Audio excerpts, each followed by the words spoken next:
Hey there, welcome back to my channel, and I'm still your host D Plus, and today we'll be looking at how to replace the fuel pump of a 2007 Corolla. So first of all, I took out the battery terminals, and the fuel tank is located at the back seat, so you have to take out back seats. You can see that on the roof of the car. Then you immediately greeted by the panel that is closing the fuel tank itself, the cover. So you have to loosen it out, and you meet the cap that's covering the tank itself, so you can have access to the fuel pump and the fuel filter. So first of all, you have to take out the pipe, the delivery pipe, the fuel delivery pipe, then the electrical harness that brings in current there, and the other big one is for the vacuum. So you have to pull that one out. So this, let's pull out the socket there. Very easy, just grab the side, and you hear that sound, and it pops out. Okay, here it goes by the side.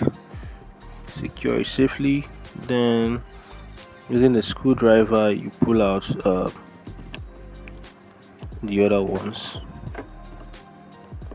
I'm going for the vacuum pipe, and just apply some little effort gently as you drag it out. And yes, that one is out of the way.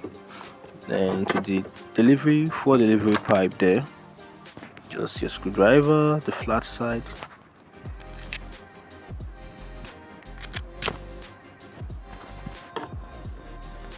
Okay, just gently, you can see how I did that. Gently pull it by the side, and it's out.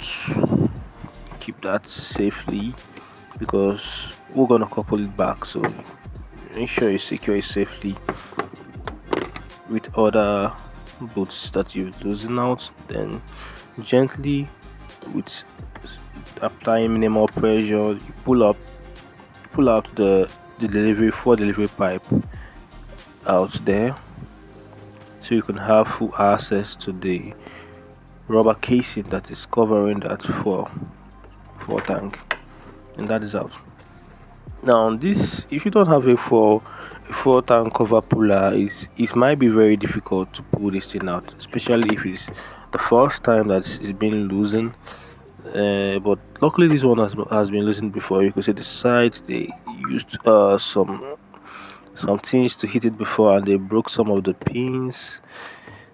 Okay, well, to do this so you don't break those pins, you only need a soft wood.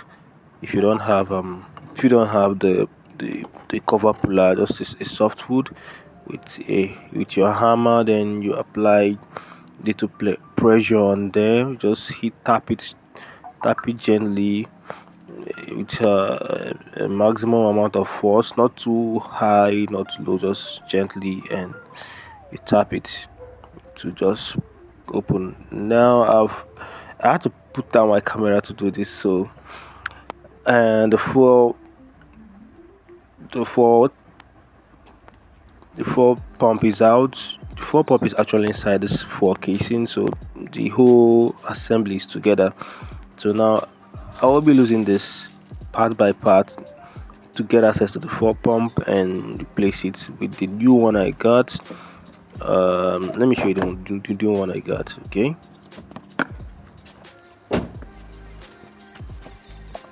so this is the fuel pump by Mr. Mechanic. This is actually a good product. Okay, they're not paying me to promote anything, so but this is actually a good fuel pump product. So you go for the right parts. And okay, what you might see in other videos is people actually replacing everything with the casing. Or this is a little harder and tricky one, because I'm only replacing the fuel pump with the fuel filter. So I have to pieces the entire casing and couple it back one after the other. Nice packaging from these people. They even give you the VIP card and a pen as a free gift.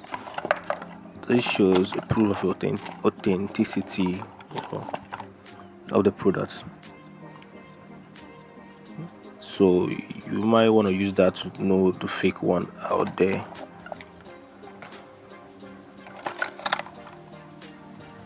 And that's the forfeiter right there. And you can see that it's on the casing is located beneath. So we'll be dismantling this casing so we can get access to the 4 pump. So I might have to drop the camera a little bit so I can get my hands on this, and this is the entire thing, and probably explain one after the other to you guys. So the old 4 pump is out, so that's out on the way. Then I went through some rigorous process like taking out the spring out there that's kind of holding. I think that's the first thing you have to pull out. It has this little knob that is holding it. Then so you can bring it out and pull out the wire harnesses that is holding uh, on top of the casing. Then it goes right with the filter there, the big vacuum filter there, which the 4 pump goes on the inside. Yep, so I'm coupling back now. So this is me putting the new filter inside. This took a while to do with the 4 pump already secured. The new 4 pump I've already secured it inside, and it's now time to put it back into the other casing and couple the entire thing as one unit. You can see there the spring loader has a tiny something that holds it. So this is the entire coupling, very neat, very clean. Rate my work guys on the comment section. Okay, now I'll be mounting it right down back into the fuel tank and crank up this baby.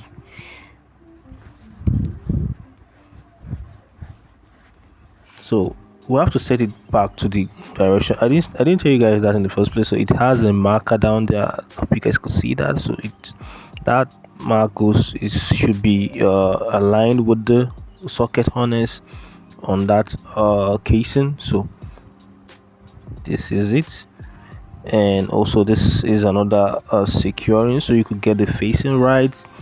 Once you press it down, it holds down there. Then you can bring the cover and gently lock it back as if you're covering a water bottle or something. Yeah, so once you secure it tight, you use the same wood and hammer to make sure it's tighter enough so it doesn't lose out or you don't have a fuel leakage. I also forgot to tell you guys that it also has a rubber ring that you also have to ensure that you set it well to avoid leakages. So I'm done complaining, so it's about time we crack up this baby.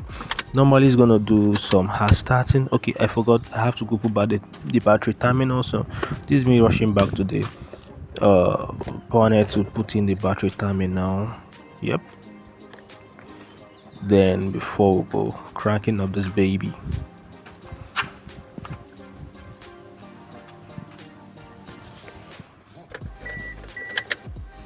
So as expected, it's gonna do some hard starting before it settles down, and probably a little bit of check because this is an electronic throttle. So pulling out the battery terminals will mess up the readings, the parameters of it. So you're gonna give it some time to settle down, or you might want to use the DTC to relearn the throttle controls so it comes back to normal faster. So I've cranked up the vehicle, and I also check back to ensure that there are no leakages or fuel popping out anywhere. Okay, that one is good, and the car is steaming. A little bit of jerk and unstable firing, misfires there and there, so it's expected. because it's a throttle sensor, so you have to let it steam a while before it's cool. It relents back to its normal parameters. All right.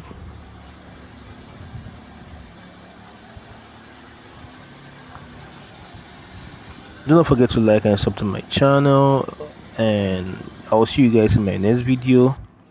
Bye. Okay, we'll have to do that one and just scan the car to ensure there are no more fault codes on the car.